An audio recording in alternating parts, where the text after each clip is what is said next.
Hello dear student, welcome. तो cost का paper है ना तुम्हारा, तो प्रोसेस कॉस्टिंग का सम सॉल्व करता हूँ। तो 20 मार्क का सम आएगा, 20 मार्क का। तो अभी कॉस्टिंग में क्या करना है, प्रोसेस में एकदम अच्छे से समझते और सॉल्व करते हैं, ठीक है। तो सबसे पहले अपने को क्वेश्चन देखना है कि सेल मेथड है कि स्टॉक मेथड है। तो इधर ना लास्ट में सेलिंग प्राइस दिया है, तो ये हो गया तुम्हारा सेल मेथड। ओके, तो आज स्टार्ट करता हूँ। तो सबसे पहले क्या करो, ये तुम्हारा प्रोसेस का कॉलम है, तो 3 पेज पे कॉलम बना दो। ओके, नीचे सेल वाला आइटम करेंगे, मटेरियल आया, मटेरियल गया। तो अभी इधर क्या दिया है, मटेरियल उन्होंने इंट्रोड्यूस किया 12,000 और उसका कॉस्ट दिया था 5 रुपया, एक मटेरियल का रेट यूनिट का 5 रुपया। तो पहले लिखेंगे मटेरियल इंट्रोड्यूस, क्या लिखेंगे, मटेरियल इंट्रोड्यूस। ओके, तो इंट्रोड्यूस में चलो ये लिख दिया, 12,000 मटेरियल लेके आया है 5 के हिसाब से। तो दोनों को मल्टीप्लाई करेंगे ना तो 60,000 हो जाएगा मटेरियल। Okay, amount. फिर बोला लेबर का खर्चा हुआ, मशीन ओवरहेड हुआ, फिर सन्ड्री मटेरियल हो गया, उसके बाद अदर मैन्युफैक्चरिंग एक्सपेंस। तो ये सब एक्सपेंस होता है। तो इसको आप क्या करो, सिंपली डेबिट कर दो ना, एकदम सिंपल है। ओके, तो क्या क्या दिया है इसके हिसाब से चलाओ। लेबर दिया है 17,000, तो इधर लिख दिया कि टू लेबर, क्या लिख दिया, टू लेबर। ये अमाउंट के कॉलम में आएगा, ठीक है, अमाउंट के कॉलम में। फिर उसके बाद क्या बोला, लेबर के बाद मशीन ओवरहेड। ओवरहेड बोला तो खर्चा होता है, तो इधर लिख दिया मशीन ओवरहेड। पर इधर क्या बोला है, मशीन ओवरहेड कितना, 50% लेना ऑफ लेबर का। तो लेबर कितना 17, तो उसका 50%, मतलब 17,000 का 50%। तो 17,000 का आधा करेंगे तो 8,500 आ जाएगा। ओके, कभी भी अमाउंट घुमा फिरा के आता है। फिर उसके बाद उन्होंने बोला मशीन ओवरहेड हो गया, सन्ड्री मटेरियल अलग से मटेरियल आया, तो सब एक्सपेंडिचर यही आएगा, ठीक है। तो अब नाम शॉर्ट में लिख देना, फिर अच्छे से स्टार्ट कर देंगे। 12,700 कितना है, 12,700। फिर उसके बाद बोला है अदर मैन्युफैक्चरिंग एक्सपेंस, छोटा मोटा खर्चा। तो जो भी अदर मैन्युफैक्चरिंग एक्सपेंस है वो भी हमने डेबिट कर दिया। कितना है, 1160, 1160। उसके बाद अपन क्या करेंगे, देखेंगे कि कितना लॉस हुआ है, नॉर्मल लॉस या वेस्टेज। तो ये वाले क्वेश्चन में दो चीज़ है, नॉर्मल लॉस हुआ है 4%, मतलब जो वेस्टेज हो जाता है, और अलग से वेस्टेज भी हो गया है। मतलब नॉर्मल लॉस जो होता ही है और अलग से वेस्टेज भी हुआ है। और ये स्क्रैप वैल्यू वेस्टेज का दिया है। तो ये जो मटेरियल आया 12,000 ना, तो नॉर्मल लॉस भी दिया है और वेस्टेज भी दिया है। मतलब जो हम लोग यूनिट्स बनाने के लिए लाते हैं उसमें तो कुछ वेस्ट हो जाता है, क्या हो जाता है, वेस्ट हो जाता है। तो नॉर्मल लॉस दिया है 4%। तो जो भी 4% दिया है ना नॉर्मल लॉस, वो 12,000 रुपये निकालने का, मतलब 12,000 रुपये आपको कितना परसेंट निकालना है, 4%। तो 12 4 480, तो इतना यूनिट्स लॉस हुआ। फिर उसके बाद 6% वेस्टेज भी हुआ है। वेस्टेज बोले तो और अलग से नुकसान, ये तो होता ही है, ये अलग से हुआ 6% बोला। तो 6% किस पे निकालेंगे, 12,000 पे ही निकालना है आपको, ठीक है। तो 12 6 72। तो कभी कभी वेस्टेज नहीं दिया रहेगा आपको क्वेश्चन में, नॉर्मल लॉस ही दिया रहेगा। तो इधर स्क्रैप वैल्यू लिख के मल्टीप्लाई करके अमाउंट आएगा। अभी जो स्क्रैप वैल्यू दिया है ना, मतलब जो भंगार वाली वैल्यू है ना, 3 रुपये दिया है। मटेरियल आया 5 का, उसकी स्क्रैप वैल्यू हुई 3 रुपये। तो ये 3 रुपये इसको देना है, इसको नहीं देना है, क्योंकि उधर क्या बोला था, जो भी वेस्टेज हुआ है वो स्क्रैप वैल्यू को देना है ना।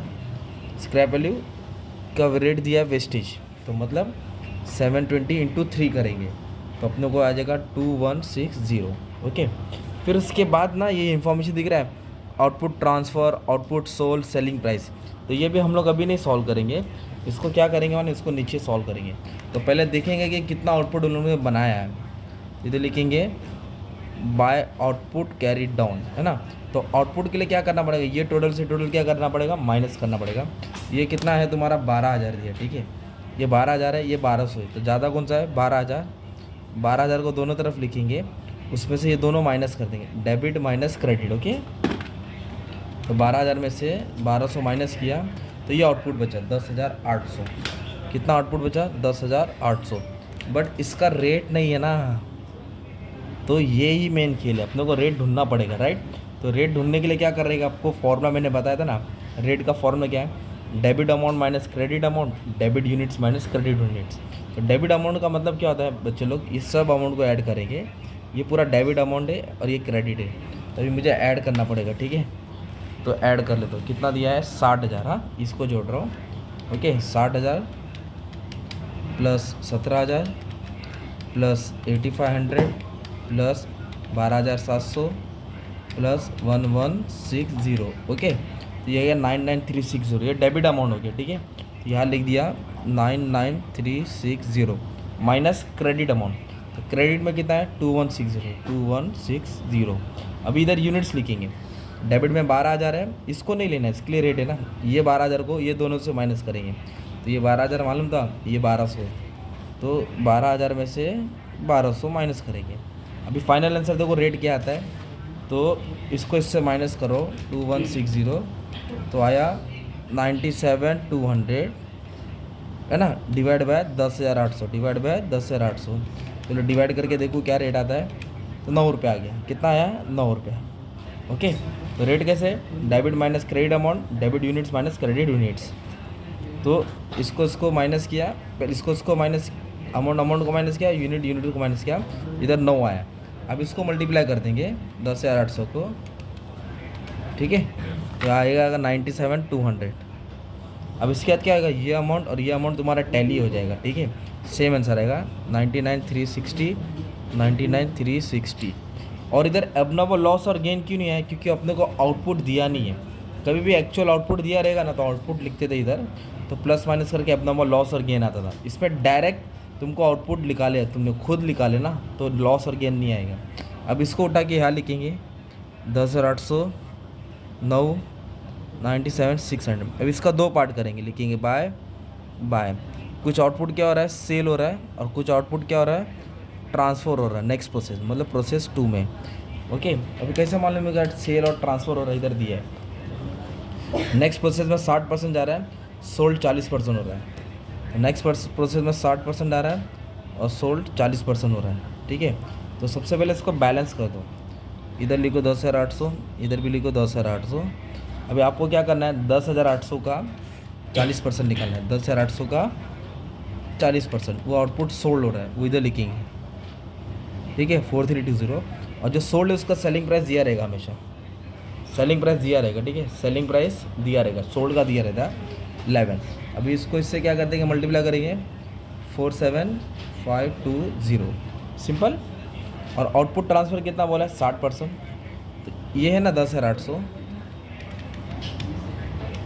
इसका 40% तो बेच दिया ना, तो इसका 60% उन लोग क्या कर रहे हैं, इसका 60% उन लोग ट्रांसफ़र कर रहे हैं नेक्स्ट प्रोसेस में। तो 60% कितना आ जाएगा, 6480।